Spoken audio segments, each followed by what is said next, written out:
nyaosake syukur kanthi syukur alhamdulillah Irabbil alamin no panjenengane nganti sakyah mene diparingi kebagaswarasan insyaallah kesehatan ing lahir batin no pinayungan kawilujengan turta sethithik rejeki kanggo dana rasa marang keluarga mula ning kene panjenengane nyaosake syukur jaran panjenengane ya enget pangantikaning para sepuh jare menungso ki sapa sing gedhe syukure insyaallah ning kono bakal kawimbuhan kenikmatane ngono oh iya dadi kaya Pak Gopang bengi iki rumangsa bombong penggalihe mongkok pikire dirawuhi disowani dirawuhi para sesepuh pini sepuh disowani para muda tumaruna ya ta putra wayah sing sekabehane iki ngumpul niat kajate pancen ngumpulake getih kang mutah ya ta sing sekabehane baku ning baku ora ana kejaba amung ngraketake kekadangan ngono oh iya wah panjenengane wit sore wis ngagem busana kejawen iya kuwi ora ninggalke marang tata carane wong Jawa nduk dadi luhuring bangsa ya ta ya menungsa utawa sapa sing gelem nguri-uri marang budayane dhewe dadi panjenengane Pak Gopang iki ya wong Jawa tulen bes kapan komplit nduk Mataraman wah candrane kaya sapa kaya Maisa Jenar Pak Gopang cara pewayangane Setyaki nduk iya gedhi brengose ngono iya ya alhamdulillah nah iya aku marem nalika rawuh rono karo panjenengane Kang Marsub kuwi sanajan sepuh basaku Kang lho karo Kang Marsub kuwi ya sesepuh pini sepuh ya pinter hitungan dina barang ngono ya ceplas-ceples ngono malah aku marem banget nalika rawuh rono ki uga karo panjenengane Mbah Lurah ya Mbah Kades Mbah Jani Kades Wates iya bolak-balik tanggapan awake dhewe urung tau ditanggap ning Wates ya iya eneng wakile dhewe kok nduk kene iki termasuk anune Mas Gondrong no Mas Sun mergo arep dikaya ngapa Mbah Lurah ki termasuk dulur ya kadang kabeh iki ya batih kabeh iki ya dulur ning nek jeneng karo Mas Gondrong ki termasuk wis kecilik no ya suwargi Pak Soleh ki bapake Mas Gondrong ki teman dekat bahkan dulure Pak Jani mula ora kok kumudu-kudu awake dhewe sing kudu nyangik limbuk ki ndak bakune kabeh ki mau kanggo ngregengke suasana turta nguri-uri marang budaya bangsa luwih-luwih adat Jawa sing penting kuwi no ya mergo awake dhewe urip ana ing Jawa aja nganti nglalekake marang kejawene no Jawa ki ya diarani Jawa ki beneh no waras tumata dadi lek ora Jawa ya ora tumata ora genah ngono iya ya syukur alhamdulillah aku ketemu karo Pak Jani bengi iki panjenengane ya nunggoki bot-bote panjenengane iki ya sesepuh pini sepuh wah tenan kok nduk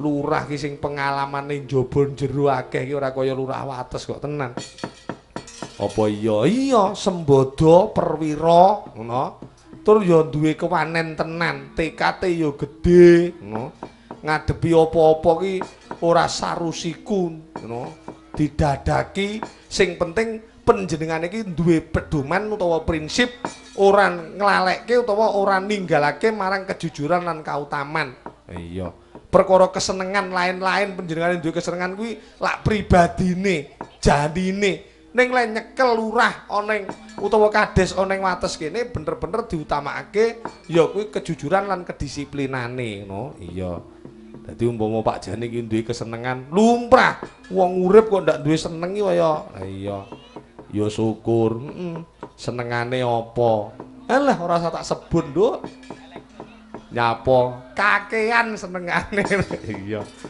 iya ning sing baku panjenengane ora lali anggone duwe tanggung jawab ngasta pusarane ngadil ana ing Desa Wates kene ngono iya Yo, iki diaturake pirang-pirang lelagon, merga dina iki ya disameptakake ya disiapi. Lakone ya wis gumathok, iki pundhutane sing kagungan kersa Antasena Mbeguru. Kok dhisikke ya yung iya pancen ya. Intine lelagon ki ning kono kok, no. Dadi aja nganti awake dhewe ninggalke marang wosing lelakon ngono. Iki kok aturake apa? Iki arepe njajal tak aturake saka Mbak Isna dhisik mawon. Iya, sinom. Iya. Sinom nyamat nggih kenging parijata ya kena sing apa? Cakepane nulat laku utama. Nulat do laku utama kuwi jumbuh karo ditimbali priyayi sepuh ning kene ngono. Iya. Ya diaturake ya.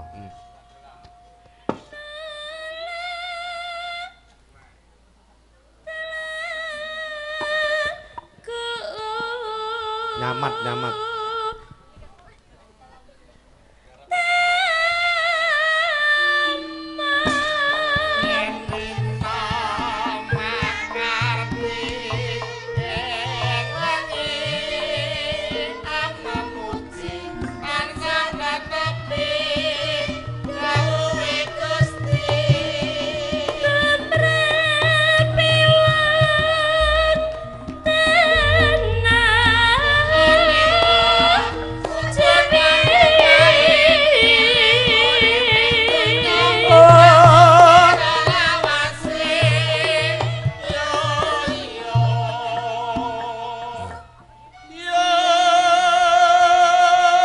Aku sekeh mayang ki ora kaya bengi iki lho, Nduk. Jan tak ati-ati mergo suwening daleming priyayi sepuh ngono. Iya.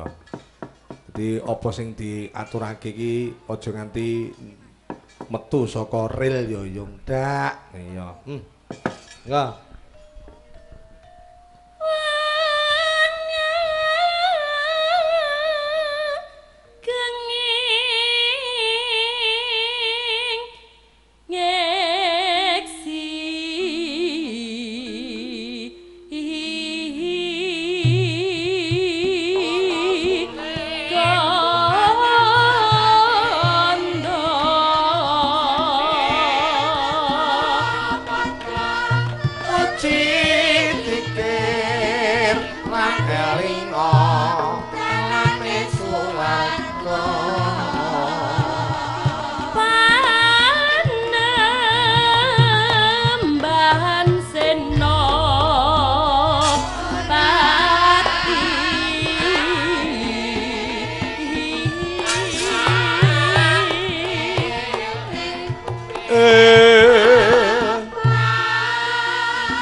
syukur alhamdulillah iki mau wis diaturake gitu. Wujude sinom nyamat no. Iya, iki mau syukuring lelaku panjenengane Bapak Sumiardiono Pak Gupang. Kejaba syukur ana ngarsaning Gusti Allah taala panjenengane uga mengkhitankan ya. Ya kuwi cucune ya. Tole Berliando Alivio WK. Wah, jake iki bocah jenenge jan tenan ya yo. Domongi kok, Nduk. Berliando Alivio WK. Ya. Kuwi angel-angel ku lek ora jenenge wong pepak karo kahanane muni Berliando niku wis ya. Ketumpangan yo angel ning bakune cara lelaku ing dina kalungguhan iki anak Mas Berliando Alivio WK kuwi saka anak-anak ngancik remaja ayo bareng-bareng nyuwun mring ngarsaning Gusti Allah taala muga-muga sakwise dikhitankan besuke bener-bener dadi pemuda harapan bangsa paling ora bekti marang ibu lan bapa ya munggahe warga gede masyarakat munggah meneh ning nusa bangsa negara lan agamane ya sing luwih utama dipuji ngarsaning Gusti Allah taala taat ibadahe lantar kuat agamane turta kasembadan apa sing dadi cita-citane gayuh marang kautaman gayuh marang kebecikan ngono iya mareme ngati ora kaya dina iki tenan lho yung panjenengane Bapak Gupang domongi kok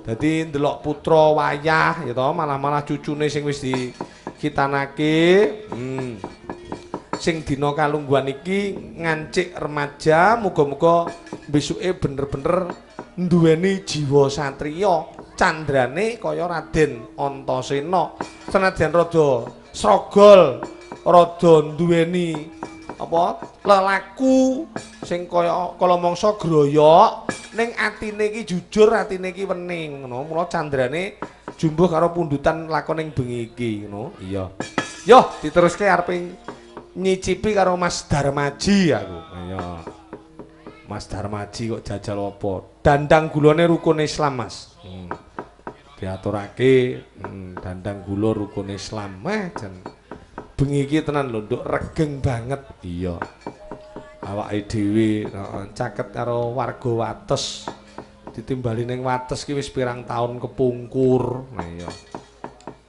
ya diaturake Mas Darmaji dandang gulane dandang gula rukun Islam ya rukun Islam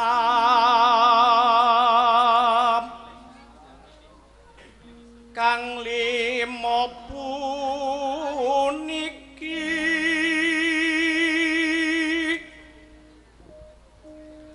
katindakno mring para sesama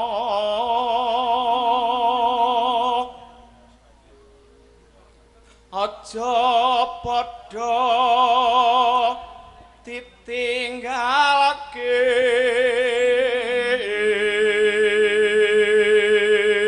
suarane kena diandalke Mas Darmaji kok iya kuwi adem yo ndak duwe sumuk yo ndak duwe nesu yo ndak duwe iya seneng yo ora duwe jajane pancen robot to iya wek manut kok ya mengko rukun lima niku sahatate kang angka siji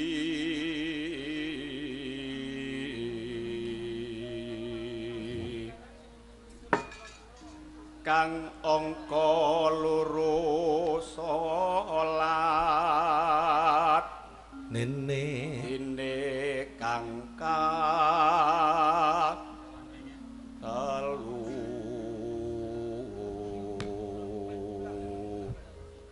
panonane Ramadan nindakno poso kapat zakat ping 5 ibadah haji rukun Islam sampurna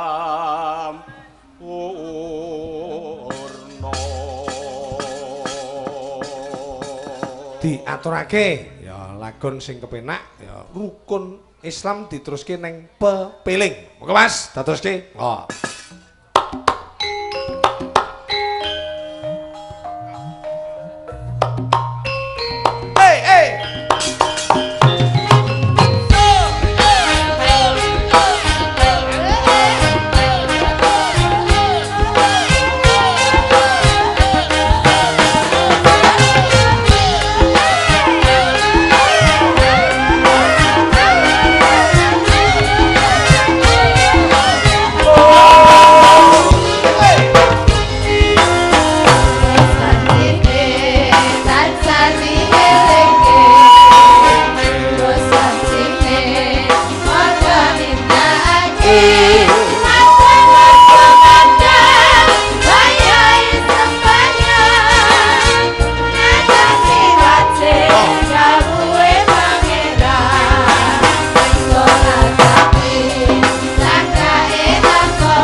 Kombo ngelingono ning donya wong sedhela sabar lan tawakal pasrah sing kuwasa yen pengin besok munggah suwarga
matur sembah nuwun, terima kasih. Ira, lagon iki muga kena kanggo pancatan. Nggone bekti ana ngarsane Gusti Allah Taala saya mantep. Tembange pepeling. Nglakoni utawa nindakake perintahing agama sing dadi wajibing umat Islam, Bu. Iya, sepisan maca syahadat ingkang angka 2 salat, zakat, poso, lan haji. Ning sing luwih baku ki anggone nyinau marang kautaman kanthi sesrawungan. Mula lek jenenge srawung ki mesti eneng keluputane, eneng dosane, eneng kekliruane. Nah, kaya ning tembange Gusti Allah kula nyuwun ngapura. Gusti Allah kula nyuwun ngapura. Sanadae dosa kula, sanadae Allah dosa kula. Boten wonten ingkang saged ngapura. Boten wonten ingkang saged ngapura. Saliyane Allah asmane, nglakoni sedayane para satu.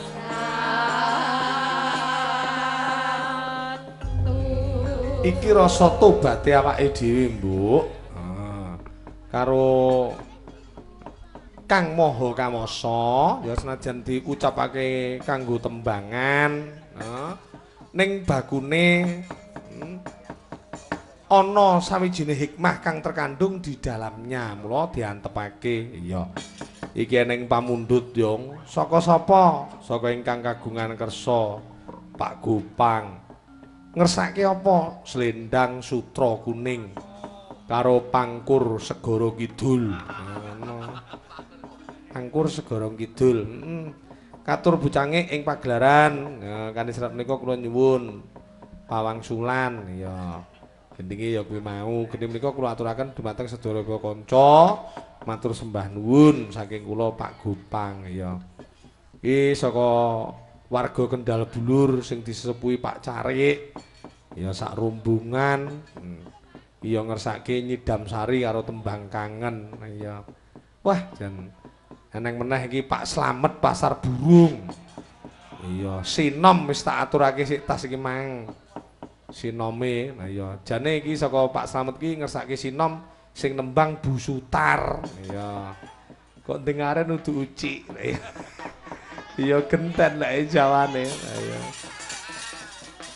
Nek karo Bu Sutar iki demen lek kacamata lho kira-kira. Niki saking kula Slamet Pak Slamet Pasar Burung Beji nyuwun sinom. Heeh, sing nembang khusus Bu Sutar lho nggih. Kenging damel jampining saya Pak Saidi Kang Toibin. Pasar Burung kalian kanca-kanca kakung putri sedaya penggemar wayang kulit. Pak Kamin, ya toh. Mbak Ganti, ya.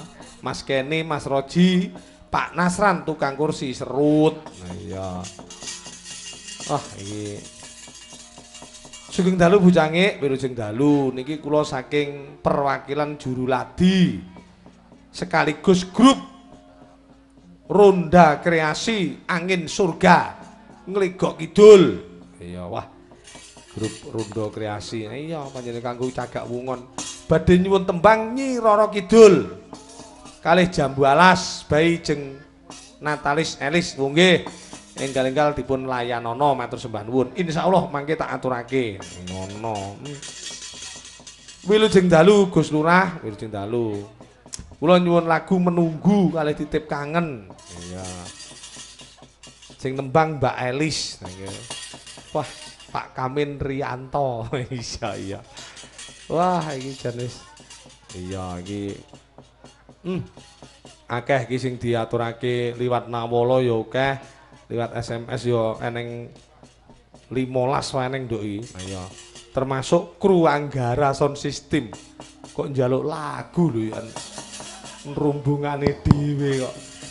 Iya, kula nyuwun sing nembang niki nggih anu sapa jenenge Mbak Via. Iya. Saking kula Edi Glegek. Lek Edi ya Edi tok aja dikeki. Dikeki Glegek. Saka akrabku karo panjenengane lho, Nduk. Lah iya. Mas Dalang kula nyuwun, heeh. Tresna marang Gono kening menika kagem Mbah Jani saking kula. Heeh. Mbah mantan Bali sono. Oh nggih. Nggih, sakwula tak aturake. Iya. Mbah niki entung pamundhut.